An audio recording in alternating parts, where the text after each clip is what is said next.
మాట్లాడుతున్నారు ఆ లైవ్ చూద్దాం। कि जेब में जाएगा ये सारा पैसा भ्रष्टाचार में जाएगा, तो फिर कितना भी पैसा मोदी जी दे दे किस प्रकार से परिवर्तन होगा। अब तो मोदी जी ने ये भी शुरू कर दिया, कई योजनाओं का पैसा ये सीधा म्युनिसिपैलिटी को मिल रहा है। अब बीच में कोई बिचौलिया नहीं है, कोई दलाल नहीं है। लेकिन उसमें सबसे महत्व का क्या है, म्युनिसिपैलिटी में बीजेपी की सत्ता होनी चाहिए। बीजेपी की, अगर बीजेपी की सत्ता होगी तो मोदी जी और हमारे रामचंद्र राव जी, हमारे नागेश जी, हरीश भाई ये पूछ पाएंगे मेयर को और अध्यक्ष को, म्युनिसिपल प्रेसिडेंट को और चेयरमैन को कि भैया मोदी जी के पैसे का क्या किया बताओ, कितनी गलियों में काम किया, कितने वार्डों में काम किया, इसका हिसाब मांग सकते हैं। लेकिन अगर वो नहीं रहा तो सारा पैसा ये भ्रष्टाचार में चला जाएगा। इसलिए मैं आपसे निवेदन करने के लिए आया हूं, अब हमारे शहर बदल रहे हैं, हमारे शहरों में गरीबों को, मध्यम वर्गीयों को बड़े पैमाने पर उनके रहन सहन में एक बदलाव आ रहा है। इसके लिए भारतीय जनता पार्टी को चुनकर देना जरूरी है।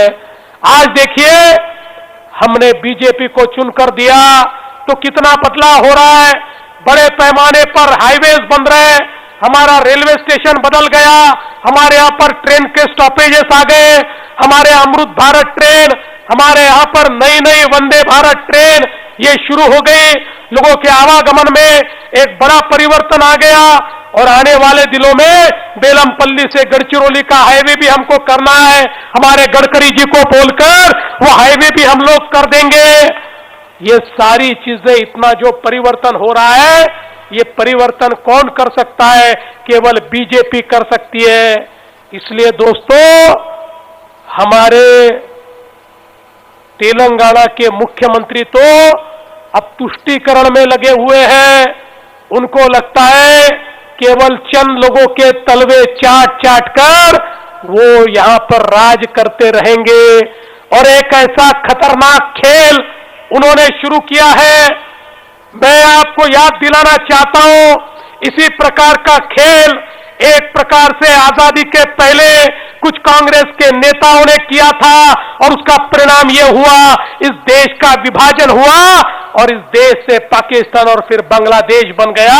उसी प्रकार की विभाजनकारी नीतियों के तहत लोगों को धर्मों में बांटने का काम और विशेष रूप से हमारे जो पिछड़े लोग हैं, एससी एसटी है, इनका आरक्षण निकाल कर अन्य धर्मों के लोगों को देने का काम ये जो कांग्रेस की सरकार कर रही है, मैं आपको बताना चाहता हूं, एक प्रकार से विभाजन के बीज बोने का काम ये कांग्रेस पार्टी कर रही है। इसका भी जवाब आज हमको देना पड़ेगा, नहीं तो आने वाली पीढ़ियां हमको माफ नहीं करेगी कि जिस समय इस प्रकार के बंटवारे की बात हो रही थी आप लोग क्या कर रहे थे, ये सवाल आपको भी पूछा जाएगा।